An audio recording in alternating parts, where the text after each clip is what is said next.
Episode की शुरुआत होती है और हम क्यूइंग को देखते हैं जो कि काफ़ी ज़्यादा इमोशनल होती है। तो उसे देखकर कॉन्ग कहता है कि अच्छा बताओ कितने का ये नेकलेस है, मैं तुम्हें पे कर दूंगा, तुम जाके न्यू ले लेना। जिसपे कि क्यूइंग को और भी ज़्यादा बुरा लगता है, वो वहीं पे रोने लगता है और कहती है कि कुछ चीज़ें बहुत ही ज़्यादा प्रीशियस होती है, उनके लिए तुम कितना भी पे कर दो फिर भी वो चीज़ें वापस नहीं मिल सकती। और वो वहाँ से चली जाती है। बाहर जाकर वो बहुत रो रही होती है। वहाँ पर कॉन्ग को समझ ही नहीं आता कि ऐसा क्या हो गया जिसकी वजह से ये इतनी ज़्यादा अपसेट है। अब वो वापस से अपने घर आ जाता है। वहाँ पर बैठ के वो सोच रहा था उसी के बारे में। वो सोचता है कि क्यों ना मैं क्यूइंग को कॉल ही कर लूँ और पूछ लूँ। पर जब वो कॉल करने वाला होता है तब भी वहाँ पे जुआन और बाकी के सारे प्लेयर्स आते हैं। वो लोग कहते हैं कि फांग अभी वापस जा रहा है, वो यहाँ से भी जा रहा है, जिससे कि कॉन्ग दौड़ कर उसके पास में जाता है। वो फांग से पूछता है कि तुम अभी अभी इतने जल्दी क्यों जा रहे हो, हम कुछ समय तो साथ रह सकते हैं ना। पर फांग कहता है कि नहीं, मैं रिटायर हो चुका हूँ और मैं चाहता हूँ कि मैं जल्द से जल्द यहाँ से चला जाऊँ ताकि बाकी का कोई प्लेयर यहाँ पर आ सके, वो खेल सके।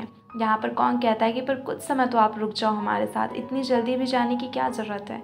तो फांग वहाँ उसे समझाता है। वो कहता है कि मैं हमेशा से चाहता था कि हम लोग एक बार चैम्पियन ज़रूर बने, पर मैं कभी नहीं जीत पाया वो ट्रॉफ़ी, पर मुझे तुम पर यकीन है कि तुम ज़रूर जीतोगे।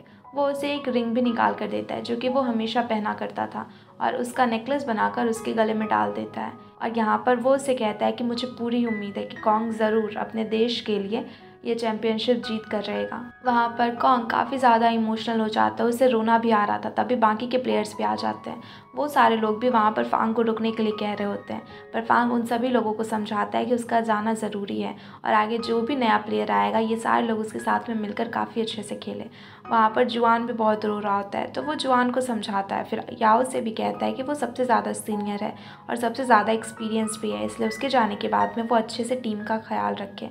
वहाँ पर वो लू को भी समझाता है और कहता है कि उसका स्ट्रॉन्ग कंबाइनिंग एबिलिटी काफ़ी ज़्यादा स्ट्रॉन्ग है, इससे वो बहुत ही ज़्यादा अच्छा खेल सकता है। वो चाहता है कि ये टीम हमेशा एक साथ इसी तरह से अच्छे से खेले। और यहाँ पर वो सारे लोगों को बाय कहकर चला जाता है।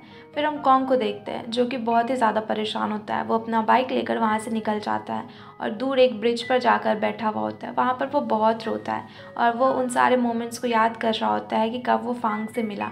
दरअसल ये हमेशा इसी तरह से मैच खेला करता था, जहाँ कि एक दिन फांग इसे खेलते देखता है और अचानक से इसे ऑफ़र दे देता है कि ये साथ में आकर खेले, और तब से ये लोग हमेशा साथ में ही खेलते थे। इसके मन में फांग के लिए बहुत ही ज़्यादा रिस्पेक्ट भी थी और अभी फांग जा रहा है तो कॉन्ग को बहुत ज़्यादा बुरा लग रहा होता है। दूसरी तरफ हम क्यूइंग को देखते हैं जो कि अपने घर पे बैठी हुई होती है और वो बहुत ही ज़्यादा सैड होती है अपने नेकलेस को लेकर। तभी वहाँ पर ई उसके पास में आती है। वो उसे नूडल्स ला के देती है और कहती है कि ये लो तुम्हारे फेवरेट्स। वहाँ पर वो उसे पूछती है कि क्या हो गया, वो किस वजह से इतना ज़्यादा उदास है। क्यूइंग उससे कहती है कि कुछ भी नहीं, बस वो परेशान है। वहाँ पर ई उसे समझाती है और कहती है कि सब कुछ ठीक हो जाएगा, इसलिए वो बेवजह इतना ज़्यादा स्ट्रेस ना लिया करे। और यहाँ पर क्यूइंग को भी उसकी बातें सुनकर अच्छा लगता है। दूसरी तरफ अब हम मैनेजर को देखते हैं जो कि अभी कोच से बात कर रहा होता है। वो कहता है कि फांग तो जा रहा है, पर वो जाने से पहले ये चाहता है कि कैप्टन की पोजीशन किसी और को नहीं बल्कि कॉन्ग को मिले, क्योंकि फांग को ऐसा लगता है कि कॉन्ग बहुत ही अच्छा कैप्टन बन सकता है और अगर वो कैप्टन बना तो टीम काफ़ी अच्छा करेगी। यहाँ पर मैनेजर ये बिल्कुल भी नहीं चाहता था, उसे तो प्रॉफिट चाहिए था और उसे पता था कि अगर कॉन्ग यहाँ पर कैप्टन बनेगा तो वो कुछ भी एडवर्टाइजमेंट पे ज़्यादा ध्यान नहीं देगा बल्कि अपने टीम पर ही फोकस करेगा। यहाँ पर वो कोच से कहता है कि हमें याओ को कैप्टन बना देना चाहिए, पर कोच भी उससे कहते हैं कि याओ को कैप्टन बनाना नहीं चाहिए।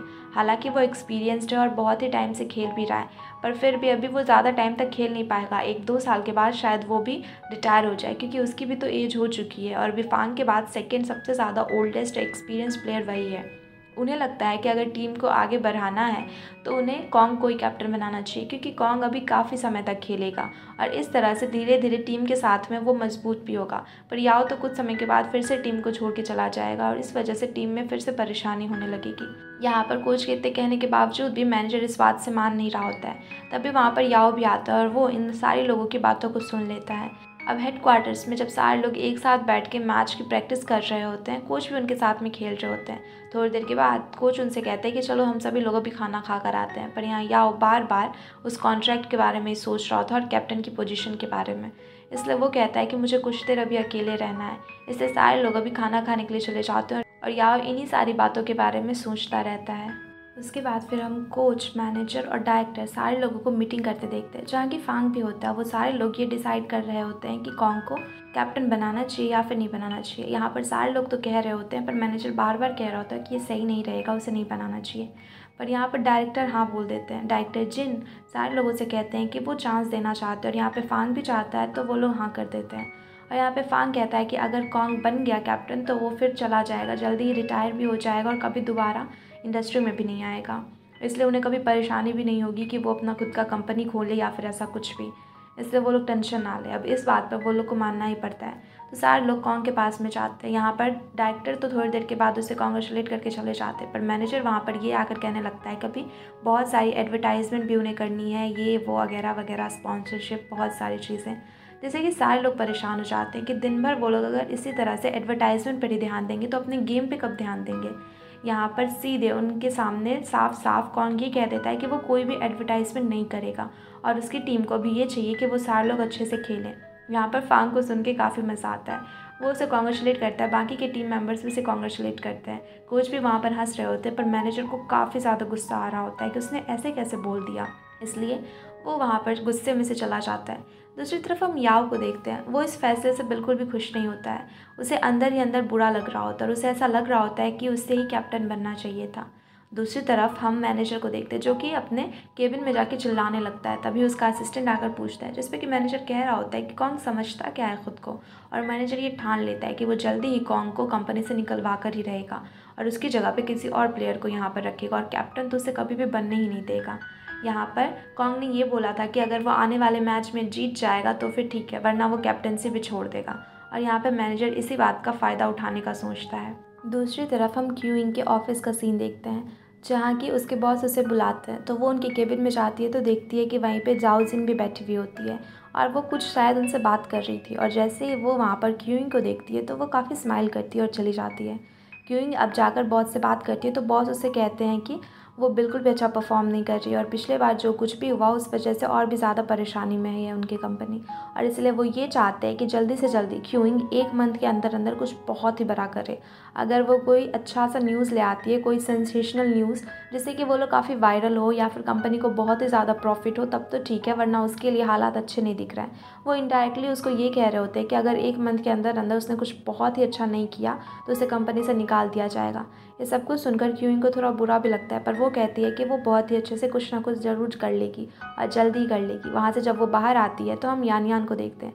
यान यान ऐसे तो हमेशा क्यूइंग के साथ में रहती थी, पर अभी जब उसे पता चलता है कि शायद उसे कंपनी से निकाल दिया जाएगा तो वो फिर से जाओजिन के पास चली जाती है। जाओजिन वहाँ पर क्यूइंग को चिढ़ाने के लिए भी आती है कि वो क्या ही कर लेगी 1 मंथ में, और यान यान भी उसकी तरफदारी करती है। यहाँ पर क्यूइंग को समझ में आ जाता है कि यान यान भी अपने पोजीशन को लेकर थोड़ी परेशान है, इस वजह से शायद ऐसा कर रही है। पर ये सब कुछ में ई से बर्दाश्त नहीं होता। ई गुस्से में चली जाती है और ऑफिस में जाके बॉस पे चिल्लाने लगती है। हमेशा तो बॉस ही उसे डांटा करते थे, पर आज वही बॉस को डांटती है। जैसे कि बॉस गुस्सा होकर कहते हैं कि तुम्हें ऑफिस से निकाला जा रहा है, तुम्हें मैं फायर करता हूँ। जिस पर वो कहती है कि आप क्या फायर करोगे, मैं ही आपको फायर करती हूँ। और वो गुस्से में वहाँ से चली आती है। अब वो क्यूइंग के साथ में रेस्टोरेंट में जाती है, जहाँ की क्यूइंग और ई दोनों ही काफ़ी ज़्यादा हंस रहे थे। क्यूइंग उसे कहती है कि तुमने तो जॉब भी छोड़ दी, अब तुम क्या ही करोगी। तो ई कहती है कि मैंने अच्छा किया जो ये जॉब छोड़ दिया, वैसे भी बॉस हमेशा मुझे डांटा ही करते थे। अब मैं कहीं और जाके नौकरी खोजूँगी और भी अच्छे से काम करूँगी। और यहाँ पर वो क्यूइंग को समझाती है कि उसे 1 मंथ के अंदर अंदर कुछ बहुत बड़ा करना पड़ेगा। क्यूइंग बोलती है कि मैं क्या ही करूँ, मेरे पास तो कुछ न्यूज़ भी नहीं है। तभी वहाँ पर वो कहती है कि उसका नेकलेस कॉन्ग नहीं तोड़ा ना, तो कॉन्ग को अभी उसके लिए कंपनसेट तो करना ही पड़ेगा। इसलिए क्यों ना क्यूइंग उससे जाकर पूछे कि वो उसके साथ में एक लाइव मैच खेलेगा। अगर लाइव मैच वो अच्छे से खेल पाती है और उसमें जीत जाती है तो ये बहुत ही ज़्यादा वायरल होगा। अब वहाँ पर अगर ये दोनों अच्छा करते हैं तो और इनकी न्यूज़ भी काफ़ी ज़्यादा ट्रेंडिंग होगी, क्योंकि वो बहुत ही पॉपुलर स्टार है। ये बात सुनकर वहाँ पर क्यूइंग को भी सही लगता है और वो यही करने का सोचती है। दूसरी तरफ हम ऑफिस का सीन देखते हैं, जहाँ की मैनेजर डायरेक्टर और कोच को बता रहा होता है कि कॉन्ग उतना भी ज़्यादा कैप्टन के लिए अच्छा नहीं रहेगा और उसके जगह पर अगर वो लोग पाई को ले ले तो पाई बहुत ही ज़्यादा अच्छा करेगा। पाई एक बहुत ही अच्छा प्लेयर होता है और वो लोग उसी के बारे में कह रहे होते हैं, पर कोच मना करते हैं। वो कहते हैं कि वो शू नाम की एक बहुत ही अच्छी कोच है, उसके अंदर में काम कर रहा है और वो कभी भी इनकी टीम में आना पसंद नहीं करेगा। पर मैनेजर कहता है कि बस डायरेक्टर हाँ कर दे, मैं किसी तरह से उसे मना लूँगा। तो डायरेक्टर कहते हैं कि ठीक है, अगर तुम उसे बुला सकते हो, हमारी टीम को ज्वाइन करवा सकते हो तो कोशिश ज़रूर करना। यहाँ पर मैनेजर सोच लेता है कि वो किसी तरह से पाई को लेकर ही आएगा और कॉन्ग को तो निकलवा कर ही रहेगा। उसके बाद फिर हम क्यूइंग को देखते हैं, जो कि अभी कॉन्ग से मिलने के लिए जाती है, पर वो रेस्टोरेंट के बाहर में उसे देख कर ही वहाँ से जाने लग जाती है। वो सोचती है कि वो अंदर कैसे जाए, पूछे या ना पूछे, उसे ये करना भी चाहिए या नहीं करना चाहिए। इसलिए वो बार बार यही खुद ब खुद बोले जा रही होती है और वो अंदर नहीं जा रही होती है, पर कॉन्ग उसे दूर से देख लेता है। इसलिए अब जब फाइनली क्यूइंग डिसाइड करती है कि वो जाकर उससे बात करेगी, पर वो जैसे ही पीछे मुड़ती है तो कॉन्ग वहीं पर खड़ा होता है। उसे देखकर तो वो डर ही जाती है, पर फिर वो पूछती है कि कॉन्ग यहाँ पर क्या कर रहा है। तो कॉन्ग कहता है कि वो बहुत देर से उसे देख रहा था। वो आगे जाती है, कभी पीछे आती है, आखिर चाहिए क्या उसे। तो यहाँ पर अभी क्यूइंग उसे कहती है कि तुमने मेरा नेकलेस तोड़ा तो मुझे उसके बदले में कुछ चाहिए। अब वहाँ पर कॉन्ग हंसने लगता है, बोलता है अच्छा कितने पैसे देने हैं ये बताओ। पर क्यूइंग मना करती है। वो कहती है मुझे पैसे नहीं चाहिए, मुझे बस तुम्हारी एक छोटी सी हेल्प चाहिए। तो फिर कॉन्ग उसे पूछता है कि कौन सी हेल्प चाहिए, जिसमें कि वो कहती है कि वो उसके साथ में एक लाइव गेम खेले, और अगर साथ में खेलेगा तो वो काफ़ी ज़्यादा इसे पॉपुलर हो जाएगी, और अभी बहुत ही ज़्यादा ज़रूरी है ये उसके लिए। तो यहाँ पर कॉन्ग भी उसे हाँ कर देता है, जिससे कि वो बहुत ही ज़्यादा खुश हो जाती है। पर तभी वहाँ पर एक बाइसाइकिल आता है जिससे कि वो टकराने वाली होती है। तो कॉन्ग उसे बचाता है, पर तभी उसे किसी और लड़की की याद आती है, और शायद वो मिया होती है। और उसे देखकर तुरंत वहाँ पर कॉन्ग खड़ा हो जाता है और क्यूइंग से कहता है कि मिया की तरह कॉपी करना बंद करो, और वहाँ से चला जाता है। पर क्यूइंग को तो समझ ही नहीं आता कि ये मिया आखिर है कौन और क्यों कॉन्ग इस तरह से बात कर रहा था। पर फिर वो उस पर ज़्यादा ध्यान नहीं देती। दूसरी तरफ हम ई को देखते हैं, जो कि अभी सभी जगह पर जॉब ढूंढ ढूंढ के परेशान हो गई थी, और एक बहुत ही छोटी सी मैगज़ीन कंपनी में उसको जॉब मिल गया। वहाँ जब वो जाती है तो देखती है कि ये तो बिल्कुल भी किसी कंपनी के जैसा नहीं लग रहा था, और वहाँ पे बॉस भी उसे सीधे कहते हैं कि ज़्यादा उतना कुछ काम करने की ज़रूरत नहीं है, वैसे भी हमारी कंपनी कुछ खास चलती तो है नहीं, तुम्हें बस थोड़ा बहुत काम करना होगा और चुपचाप शांति से बैठे रहना होगा, और कुछ भी नहीं है। पहले तो यहाँ पर ई को बिल्कुल पसंद नहीं आता, क्योंकि उसे एडवेंचरस चीज़ें करना पसंद था, उसे पता लगाना पता था, अलग अलग न्यूज़ को लाना पसंद था। और यहाँ पे इस तरीके से शांति से चुपचाप बैठ के थोड़े बहुत बस काम करो, पैसे लो, घर जाओ, उसे ये नहीं चाहिए था। पर अभी उसे कहीं पे जॉब भी ऑफ़र नहीं हो रहा था, इस वजह से वहाँ पर उसे ये जॉब लेना ही पड़ जाता है। उसके बाद ही क्यूइंग को फ़ोन करती है, जहाँ की क्यूइंग बताती है कि वो मान चुका, और वो बहुत ही ज़्यादा खुश होती है कि फ़ाइनली अगर वो लोग साथ में लाइव खेलेंगे तो उसके अब कंपनी से निकलना नहीं पड़ेगा। ई भी उसके लिए खुश होती है। वही अब हम दूसरी तरफ फांग को देखते हैं, जो कि एक रेस्टोरेंट में बैठकर कोच से बात कर रहा होता है। कोच उसे बताते हैं कि किस तरह से मैनेजर पाई को लाने वाला है, और वो पक्का है कॉन्ग को अभी कैप्टन की पोजीशन से हटाने के लिए ये करना चाहता है। यहाँ पर वो काफ़ी गुस्सा होता है। फांग कहता है कि अब मेरे पास लास्ट एक ही ऑप्शन है कि मैं सीधे जाके कॉन्ट्रैक्ट पर रिसाइन कर दूँ कि मैं अभी ई स्पोर्ट की दुनिया में, इस इंडस्ट्री में कभी वापस आऊँगा ही नहीं। और उस दिन तो मैं बस बातें कर रहा था, पर अगर मैं उन लोगों को एक लिखे हुए कॉन्ट्रैक्ट पे साइन करके दे देता हूँ तब वो लोग कॉन्ग को परेशान नहीं करेंगे। यहाँ पर कोच को भी यही सही लगता है। दूसरी तरफ हम क्यूइंग को देखते हैं, जो कि लाइव आती है और अपने सारे व्यूअर्स को बताती है कि कुछ टाइम के बाद में वो अभी एक लाइव मैच करने वाली है किसी बहुत ही बड़े ई स्पोर्ट प्लेयर के साथ में, इसलिए वो सारे लोग उसके लिए वेट करें। तभी वहाँ पर ई भी उसे बताती है कि कोई और नहीं बल्कि जाओ जिन भी यही सेम अनाउंसमेंट कर रही है। वो भी किसी प्लेयर के साथ में शायद गेम खेलेगी, वो भी लाइव, मतलब पक्का वो उसे चैलेंज ही कर रही है। अब जाओ जिन और क्यूइंग दोनों ही ऑफिस जाते हैं, जहाँ की बॉस काफ़ी खुश होता है। वो कहते हैं कि इन दोनों के अनाउंसमेंट से बहुत सारे व्यूअर्स बहुत ज़्यादा खुश हैं, और अभी यही ट्रेंड में चल रहा है, इसलिए वो चाहते हैं कि दोनों अच्छे से खेलें, और जो भी इस मैच को बहुत ही अच्छे से कंप्लीट करेगा उसके लिए प्रमोशन। और वो क्यूइंग से कहते हैं कि उसे हारना नहीं है ये मैच, वरना उसके लिए अच्छा नहीं होगा, क्योंकि वो चाहते थे कि वो अच्छे से कर ले, क्योंकि वैसे भी जाओ जिनको तो कोई कंपनी से निकालेगा नहीं, पर अगर यहाँ पर क्यूइंग नहीं करेगी तो शायद उसे कंपनी से निकलना पड़े। हालांकि इसे प्रॉफिट तो होगा, पर उतना भी नहीं जितना वो चाहते हैं। इसलिए क्यूइंग उन्हें अश्योर करती है कि वो पक्का ही जीत जाएगी और वो टेंशन ना ले। उसके बाद वो घर आकर कॉन्ग को मैसेज करती है कि वो तैयार है ना, तो कॉन्ग कहता है कि हाँ वो तैयार है। उसके बाद वो अपने बाकी के टीम मेंबर्स के साथ में अभी गेम के बारे में सोच रहा था। वो सारे लोग एक साथ बैठ के स्ट्रेटजीज़ बना रहे थे कि किस तरह से उन्हें आगे गेम खेलना है। तभी वहाँ पर मैनेजर पहुँच जाता है, जो कि फिर से उन्हें एक शो में जाने के लिए कहता है। यहाँ पर कॉन्ग मना करता है। वो कहता है कि वो किसी भी शो को अटेंड नहीं करेंगे, वो पहले ही बता चुका है, ना ही वो लोग किसी ऐड को करेंगे और ना ही किसी शो को, उन्हें बस गेम पे फोकस करना है, आगे आने वाले गेम पे। यहाँ पे मैनेजर काफ़ी गुस्सा होता है और वहाँ से गुस्से गुस्से में ही चला जाता है। अब सारे लोग गेम पे ही फोकस करने वाले थे। तभी वहाँ पर जुआन आता है, जो कि बताता है कि फांग अभी ऑफिस गया हुआ है और ऑफिस में कुछ मीटिंग चल रहा है, पता नहीं शायद वो किसी कॉन्ट्रैक्ट पे साइन कर रहा है, जिससे कि यहाँ पर कॉन्ग समझ जाता है कि वो किस कॉन्ट्रैक्ट पे साइन करेगा। दूसरी तरफ हम देखते हैं कि लाइव करके अभी क्यूइंग बैठी हुई होती है। वो बहुत खुश होती है इसके लिए, और वहाँ पर वो वेट कर रही होती है कि कॉन्ग थोड़ी देर के लिए आएगा।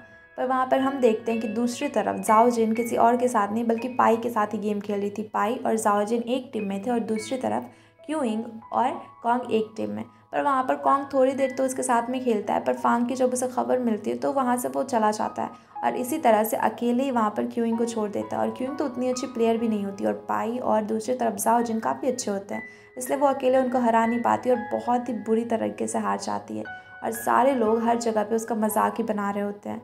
दूसरी तरफ हम देखते हैं कि यहाँ ऑफिस में आने के बाद कॉन्ग काफ़ी ज़्यादा गुस्सा करता है। वो फांग को मना करता है। वो कहता है कि फांग ऐसा कर भी कैसे सकता है, उसके लिए वो इस चीज़ पर, इस कॉन्ट्रैक्ट पे किस तरीके से साइन कर सकता है। वहाँ पर मैनेजर कहता है कि अभी तुम चुप रहो, तुम्हारे लिए इतना सब कुछ कर रहा है फांग, इसलिए तुम्हें ग्रेटफुल होना चाहिए कॉन्ग, ना कि इतना ज़्यादा बोलना चाहिए।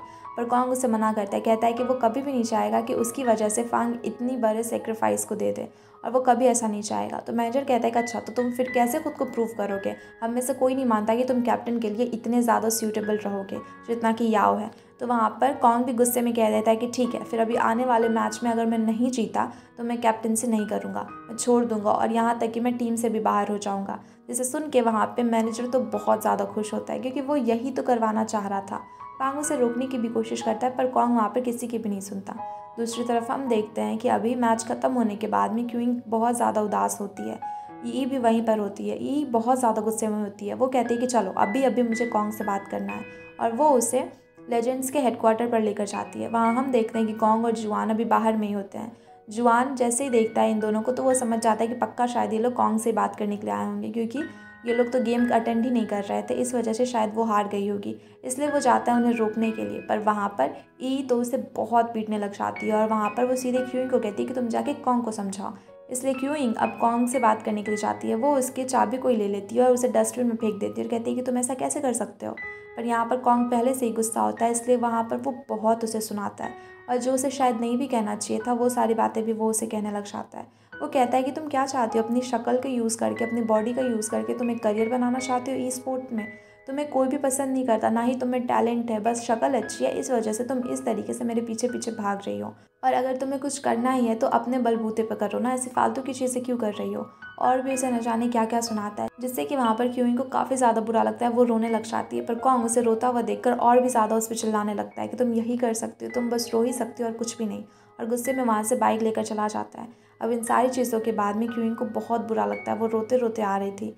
ई उसे रास्ते में समझाती है और कहती है कि उसे पता ही नहीं था कि दरअसल कॉन्ग ने उसे इतना कुछ बोला। उसे बस ये लग रहा होता है कि वो कॉन्ग से मिली ही नहीं, इस वजह से रो रही है। ई उसे वहाँ पर संभालती है। वो कहती है कि रो मत, अगली बार अगर वो मिल गया ना तो मैं उसे अच्छे से सबक सिखाऊंगी, तुम टेंशन मत लो। पर यहाँ पर क्यूइंग बहुत ही ज़्यादा बुरा फील कर रही होती है। उसके बाद जब वो घर जाती है तो घर पे जाकर भी वो बहुत रो रही थी, क्योंकि हर जगह उस पर बहुत ज़्यादा मीम्स बन रहे थे, लोग उसकी मजाक उड़ा रहे थे, उस पर नेगेटिव कमेंट्स आ रहे थे, बहुत सारे लोग उसे कुछ कुछ भला बुरा कह रहे होते हैं। दूसरी तरफ जुआन जब ये सारी चीज़ें देखता है तो उसे भी ख़राब लगता है। उसे लगता है कि इस तरीके से उसे नहीं करना चाहिए था, और कम से कम कॉन्ग को थोड़ी तो उसके लिए खेल लेना चाहिए था। यहाँ पे कॉन्ग जब आता है तो कहता है कि वो कॉन्ग पे क्यों चिल्ला रहा है। जुआन कहता है कि वो कॉन्ग के बारे में कुछ भी नहीं कह रहा था। अब कॉन्ग वापस आकर उसका नंबर भी डिलीट कर देता है। वो कहता है कि उसे क्यूइंग से कुछ भी बात ही नहीं करना, उसके बारे में वो कुछ भी सुनना भी नहीं चाहता। क्यूइंग अपने घर पर होती है और अपनी मॉम की फ़ोटो को देखकर वो अपने बचपन के दिनों को याद करती है। उसकी मॉम कैसे हमेशा उसके साथ रही, और जब भी उसे ऐसा लगता था कि अब वो कुछ भी नहीं कर पाएगी, वो गिव अप करना चाहती थी, उसकी मॉम हमेशा उसे सपोर्ट करती थी और कहती थी कि उनकी बेटी ज़रूर कर लेगी, और इसी वजह से वो अब गिव अप नहीं कर सकती। वो फिर से कोशिश करेगी, वो मेहनत करेगी, इस तरह से अपने करियर को ख़ुद को वो बर्बाद नहीं करेगी, और उसे बिल्कुल भी कॉन्ग की बातों के बारे में वो बिल्कुल भी नहीं सोचेगी, और उससे ख़ुद को अफेक्ट भी होने नहीं देगी। दूसरी तरफ अब हम देखते हैं कि मैनेजर वहाँ पर सारे लोगों को गेम खेलते देख रहा होता है। उसके बाद आगे आने वाले जो मैच थे वो किसी और टीम के साथ में थे। अब मैनेजर का असिस्टेंट उसे कहता है कि जाकर उन्हें इन सारे लोगों को बता देना चाहिए कि वो लोग किसी और टीम के साथ में खेलेंगे, पर मैनेजर मना करता है, कहता है कि मत बताओ, क्योंकि वो तो चाहता था कि कॉन्ग हार जाए और उसे कैप्टन से हटा दिया जाए, इसलिए उन लोगों को बताता भी नहीं कि आगे होने वाला मैच उनका जिस टीम के साथ में वो प्रैक्टिस कर रहे हैं उसके साथ में नहीं, बल्कि किसी और ही टीम के साथ में है। उसके बाद हम देखते हैं कि आज कंपटीशन का दिन होता है, जहाँ की जब लेजेंड्स कंपटीशन के लिए पहुंचते हैं तब उन्हें पता चलता है कि दरअसल उनका तो किसी और टीम के साथ ही मैच था, और उन्होंने प्रैक्टिस तो किसी और टीम के साथ में ही किया है। यहाँ पर मैनेजर ऐसा शो करता है कि उसे तो बिल्कुल पता ही नहीं था इसके बारे में। पर यहाँ पर कॉन्ग बिल्कुल भी परेशान नहीं होता, क्योंकि पहले से उसने दूसरी टीम के बारे में भी देख लिया था, उनके लिए भी स्ट्रेटजी वगैरह बना के रखा हुआ था, इसलिए उसे परेशानी नहीं होती। पर बाकी के सारे लोग वहाँ पर मैनेजर को खूब डराते हैं कि अब क्या होगा, अब हम लोग क्या करेंगे, अब तो हम लोग पक्का ही हार जाएंगे। वहाँ पर मैनेजर बहुत खुश हो रहा था अपनी चालाकी पर उसे तो पता ही नहीं था कि ये लोग पहले से ही बाकी सब कुछ भी चेक कर चुके हैं कि अगर किसी और टीम के साथ भी खेलना पड़े तो इन्हें कभी परेशानी ना हो। यहाँ पर मैनेजर बहुत खुश होकर चला जाता है। दूसरी तरफ हम देखते हैं कि अभी ई को जिसका कि बॉस आकर उसे बताता है कि दरअसल फांग अभी रिटायर होने वाला और उसके लिए बहुत बड़ी एक पार्टी थ्रो की गई है एक होटल में, और वहाँ पे बहुत बड़े बड़े ई स्पोर्ट के प्लेयर्स आएंगे। तो वो जाके थोड़ा बहुत बस देख ले, हल्का फुल्का न्यूज़ ले आए मैगजीन के लिए, उसे ज़्यादा कुछ करना नहीं था। पर ई का तो फिर से यहाँ पे डिटेक्टिव वाला दिमाग चल रहा होता है। वो सोचती है कि वो अंदर जाएगी और सब कुछ पता करके आएगी, और उसके साथ साथ वो क्यूइंग को भी लेकर जाएगी। फिर हम मैच का सीन देखते हैं, जहाँ की सबसे पहले तो पाई की टीम आती है, जो कि शुरुआत में एक ही राउंड में, फर्स्ट ही राउंड में इतना अच्छा खेलती है और इतने ज़्यादा पॉइंट से जीत जाते हैं कि उन्हें हराना तो एकदम नामुमकिन ही लग रहा होता है, और वो जीत भी जाते हैं। अब दूसरी बारी आती है लेजेंड्स की, जिनका कि किसी और टीम के साथ में मैच चल रहा था। यहाँ मैनेजर बहुत खुश होता है, ये लोग तो पक्का ही हारेंगे, पर वहाँ पर वो लोग काफ़ी ज़्यादा अच्छा कर रहे थे। लेजेंड्स काफ़ी अच्छा खेल रहे थे और कॉन्ग अपनी टीम को इतने अच्छे से संभाल रहा था, और सारे लोग को दिख रहा था कि वो कितना अच्छा कैप्टन बन सकता है। दूसरी तरफ फांग और डायरेक्टर भी इस मैच को देख रहे थे, जहाँ की फांग उसकी तारीफ़ कर रहा था और वो कह रहा था कि कॉन्ग बिल्कुल परफेक्ट है, इसलिए डायरेक्टर को उसे ही कैप्टन बनाना चाहिए। और ये बात डायरेक्टर को भी सही लग रही होती है। वहाँ पर मैनेजर बहुत ही गुस्सा होता है, क्योंकि लास्ट में लेजेंड्स जीत जाती है, और कॉन्ग बहुत ही खुश होकर उसकी तरफ देखकर स्माइल कर रहा होता है, क्योंकि उसे तो पहले से ही पता था कि मैनेजर ऐसे ऊट पटांग से कुछ ना कुछ चालें ज़रूर चलेगा। और दोनों ही, पाई की टीम और कॉन्ग की टीम, वहाँ पर फाइनल्स में पहुँच जाते हैं, और लास्ट और फाइनल मैच इन्हीं दोनों टीम्स के बीच में होने वाला था। अब मैच ख़त्म होने के बाद में सारे लोग उसी होटल में पहुंचते हैं, जहाँ की अभी फांग के लिए रिटायरमेंट सेरेमनी दी गई होती है। वहाँ पर बहुत सारे लोग आए हुए होते हैं।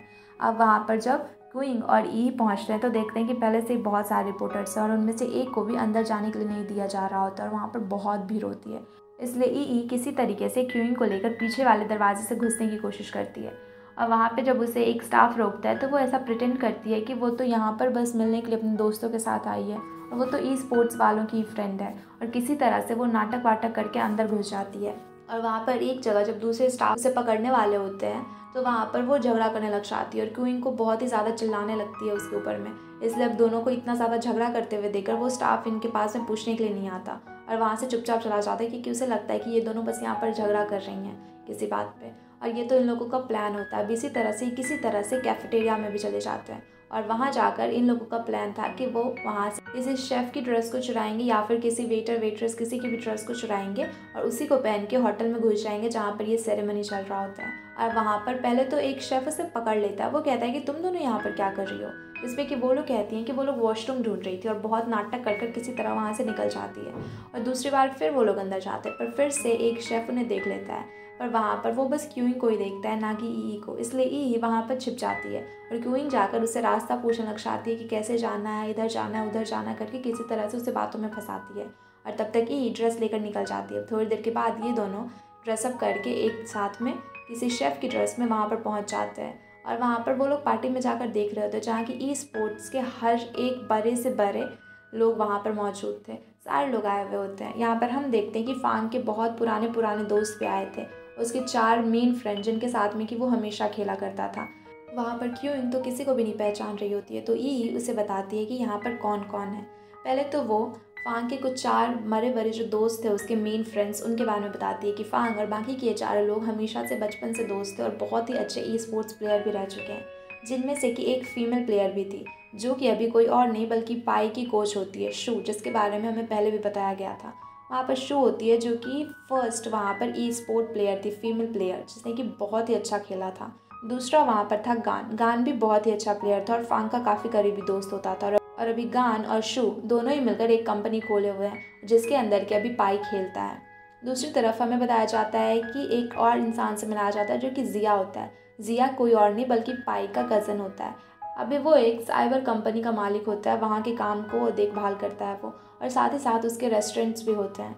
और फिर हमें सुन के बारे में बताती है, लेकिन यहाँ पर सुन कहीं भी मौजूद नहीं होता है। हमें पता चलता है कि वो रेस्टोरेंट में शुरुआत में सुन, जिससे कॉन्ग हमेशा मिलता था, वो भी इनका ही फ्रेंड होता है, और ये 5 लोग बहुत ही अच्छे दोस्त होते हैं। फिर सारे लोगों को हम देखते हैं जो लोग कि काफ़ी ज़्यादा इंजॉय कर रहे थे। वहाँ मैनेजर तो हर जगह बस पाई को ही ढूंढने में लगा हुआ था। तभी वहाँ पर उसे ऐसा करता देखकर शू समझ जाती है कि पक्का ये पाई को ढूंढ रहा है। वो कहती है कि मैनेजर आप पाई को ढूंढ रहे हो, जिस पे कि वो मना करता है कि वो बिल्कुल भी ऐसा नहीं कर रहा, वो भला पाई को क्यों ही ढूंढेगा, उसे पाई से क्या ही काम होगा। यहाँ पर पाई नहीं आया होता है, उसके अलावा बाकी सारे के सारे लोग आए हुए होते हैं।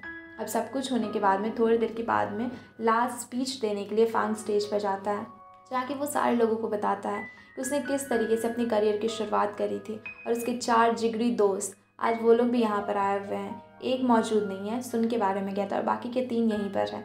फिर वो बताता है कि ये सारे लोग एक साथ ब्लेज़र नाम के एक टीम में खेला करते थे और इन्होंने काफ़ी सारे चैम्पियनशिप्स भी जीते और अभी ये चारों के चारों ही रिटायर हो चुके हैं और सारे अपने अपने काम में लग चुके हैं। जहाँ की गान और शू एक साथ एक कंपनी के मालिक हैं, तो दूसरी तरफ सुन और ज़िया दोनों ही अलग अलग साइबर कंपनीज़ के मालिक हैं और रेस्टोरेंट भी ओन करते हैं।